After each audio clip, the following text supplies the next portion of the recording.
You've been with me from day one. I appreciate you. Okay, we are recording, so I'll get started in 3, 2, 1. Well, welcome back to the Valley Hoops Insider Podcast, part of the Valley Hoops Insider website. Harry Schroeder with you, and that young man right there is NCAA Tournament bound basketball coach Brian Barone. Brian, first of all, congratulations on the big win Saturday, the trip to the NCAA Tournament. I'm sure it hasn't all hit you yet, but how has it hit you so far? Starting to get a little tired, right? I'm complaining about fatigue because of something awesome, but no, it's just how my brain works, where you're thinking of everything. It's just, I don't have a better word. I wish I did. It's awesome. We had a billboard up in town from Metro East mini storage that we won at 10 o'clock at night, right? Or 11 o'clock at night. And Monday morning I'm driving by and I just got a text message and it's up this morning. No one does anything in the day anymore in anything, right? Sure. No one does anything in the day, let alone over a Sunday. So there's just a big billboard for March Madness up, and it was pretty cool, pretty special support. Spectacular. Listen, I was watching the game and, you were so together, meaning you weren't at all. You were jumping up and hugging people and all of that. It was so spectacular. I was like, that's the Brian Barone I know. And then you told the scissors story, and I don't want you to relitigate that story, but talk about the journey over 6 years of projecting belief, trying to get people in the community, at the university, and your players to truly believe you could get to this spot. The belief is powerful, right?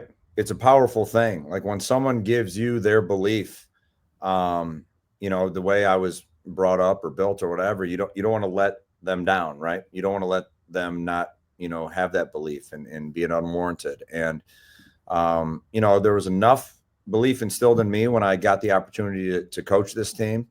There probably wasn't a ton, but there was some. And that's all I needed because, in life you make choices, right? So let's choose to go the path that you want to go, the right direction. And as you through work ethic, through relationships, through mistakes, you create a culture where, there's another person that was willing to kind of follow and, try to help or believe in the team or believe in our vision.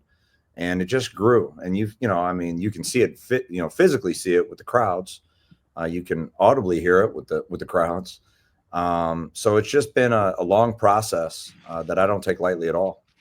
Talk a little bit about, I want to talk about the game for just a minute. Yeah. You guys had a lead, and then Simo makes a run, and now, it's on, right? How's this going to go?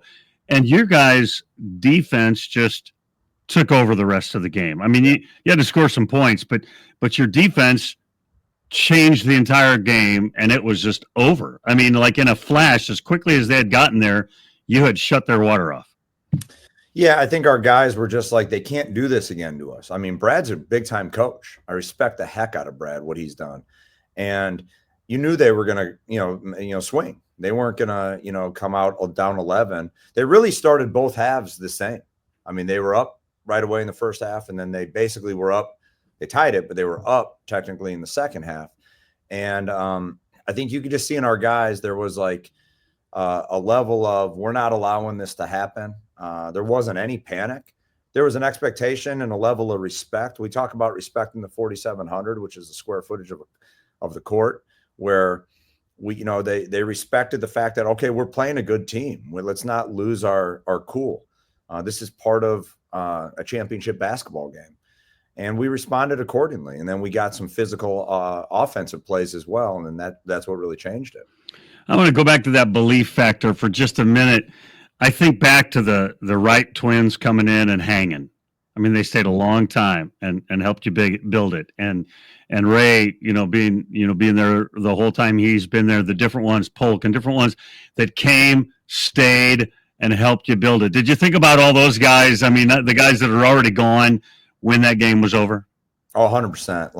The Shamar actually had hit me that previous night and said, I'm waking up at 5 a.m. to watch the game. So wherever he was over in like Georgia or whatever, he was in tune. Even after the game, there was what I thought was really cool is like a lot of our guys were FaceTiming guys from previous teams on the court. And like, so they're running up to me because that's what we do now, right? We jump on the phone right away to FaceTime instead of just kind of like, let's just do this, let's get some confetti.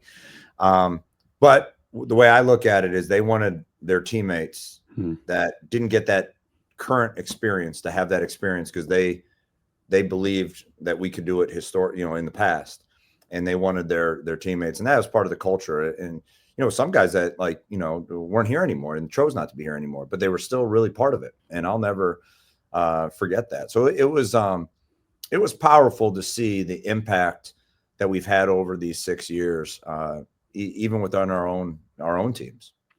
So fun to watch. And I think back of Jason Coomer giving you the job, or elevating you from the staff there, and then I think of what Mr. Gavin has done the last couple of years. You've been blessed with good athletic directors, outstanding guys that were in your corner.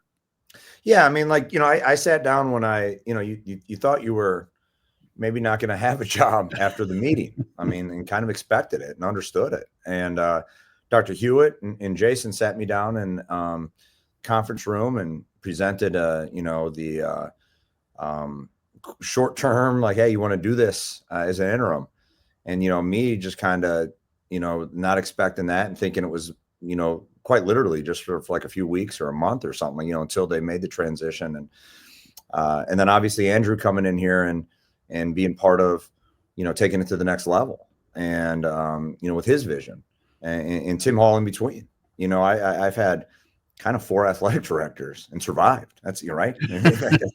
That's not always, a great thing in this business. But I've been surrounded by people that I think understood the bigger picture, understood what SIUE, where we were, where we could go, and didn't necessarily try to win the press conference every time. Right. They knew the heart of this place, and it's an awesome place, and it's a big heart. And, that's what I feel obligated to do on a daily basis is coach from the heart.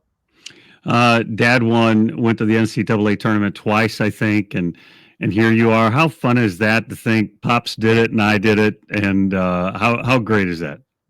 Yeah. I mean, I always say if I'm an eighth of a coach as good as a coach as my dad, we're going to be really, really good. And at least for a weekend, I can, be I played in the same tournament as him. And I remember being a kid going to Park City, Utah. I believe they beat New Mexico and lost Seton Hall. And I was probably my son's age or my daughter's age right now. And that memory of that experience and that excitement was something that I still remember it. And then being able to see my kids have excitement, and I know what they're going to experience, and I know what they're going to remember. And it was a moment where, like, I had my brother and sister on the court. We're not always together because they live different places. And like I said it to somebody, and there was like a moment where I felt like my mom and dad were there. The 5 of us were there together, hugging, and it was pretty special. Oh, so special. Man, I'm so happy for you.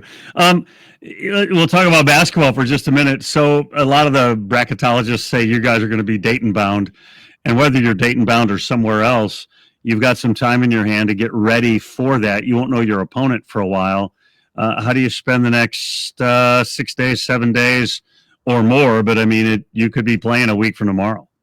We're going to a couple indoor water parks, getting on some like e-sport games and just hanging out, going to the movie, catching up on all the stuff that we, no, I just walked down from a team meeting. And I said, we kind of just prepared for a team you didn't know who you were preparing for. Like, we knew it was going to be 1 of 3 teams last week.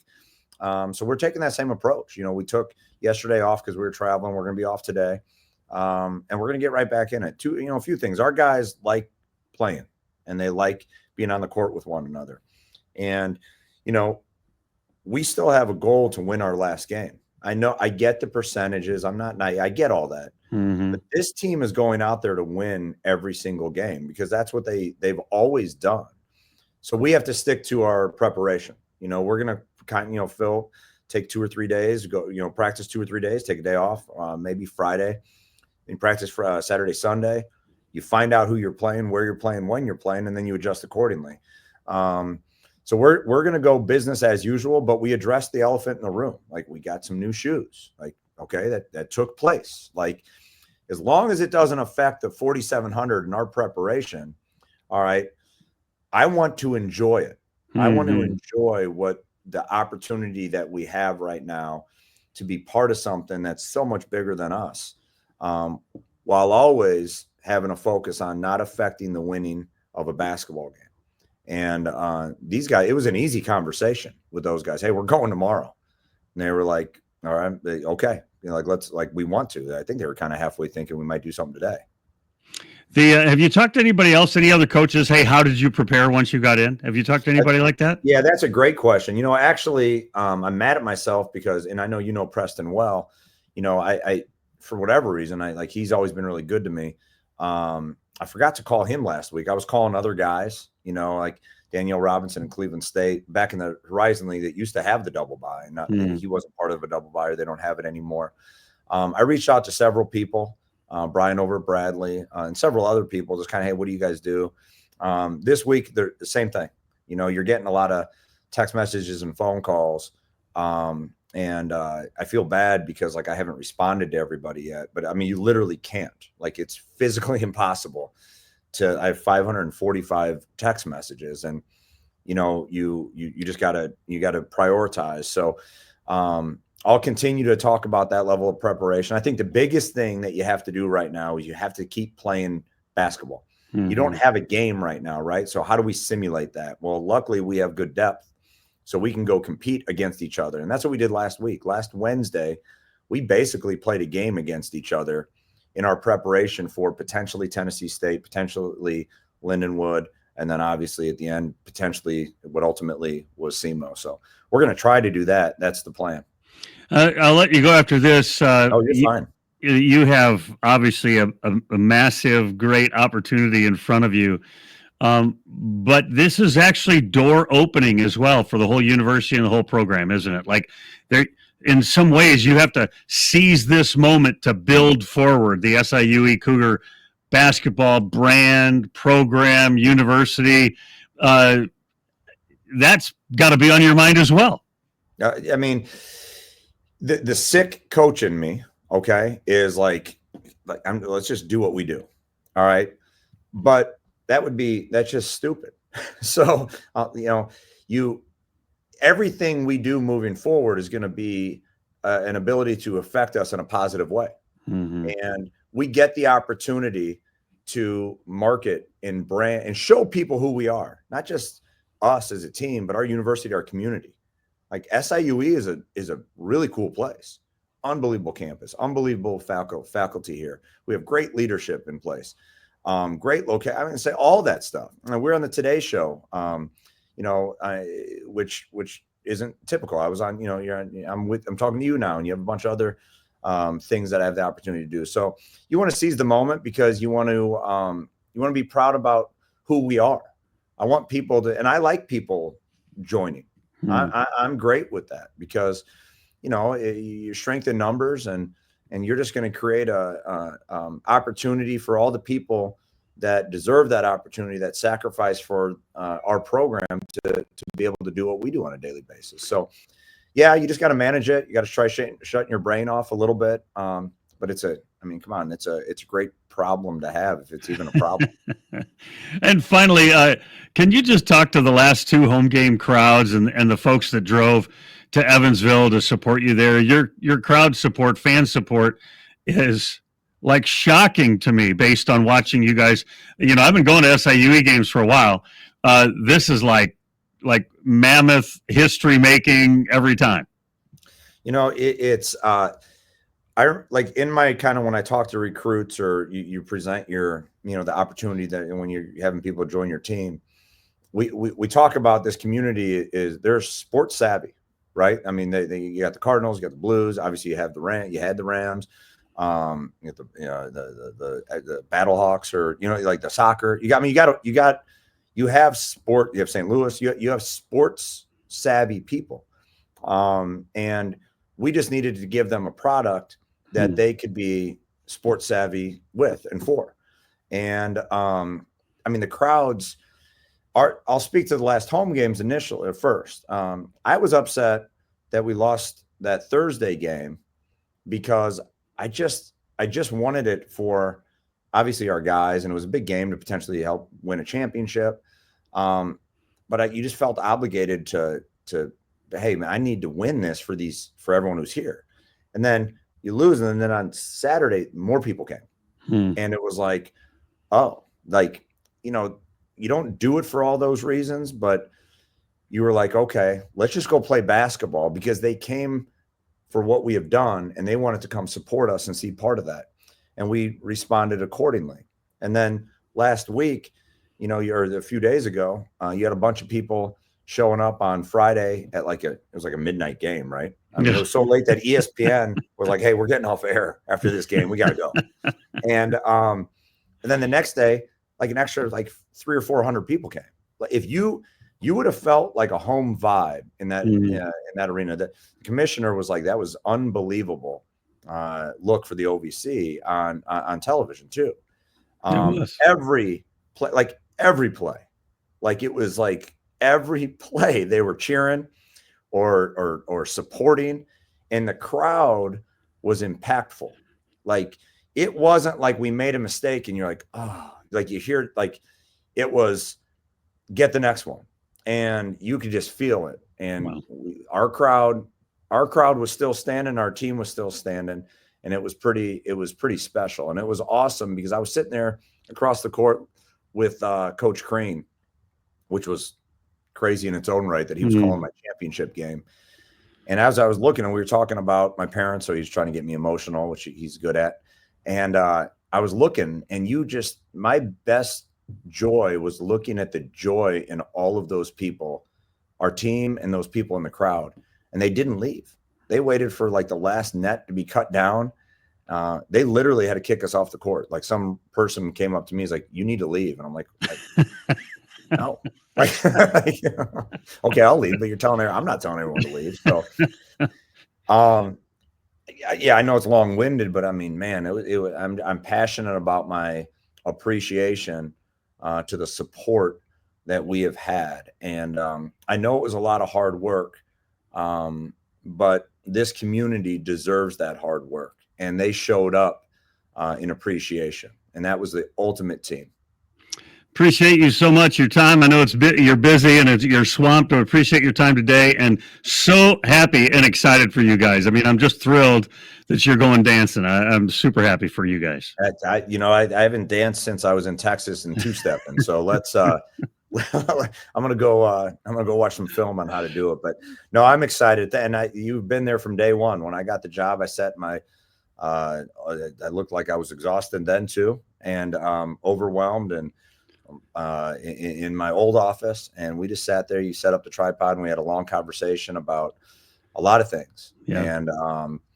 And my father and my mom, you've been through a lot, and I appreciate your faith. I appreciate your support, and I appreciate you just being a genuine person, and I'll never forget that.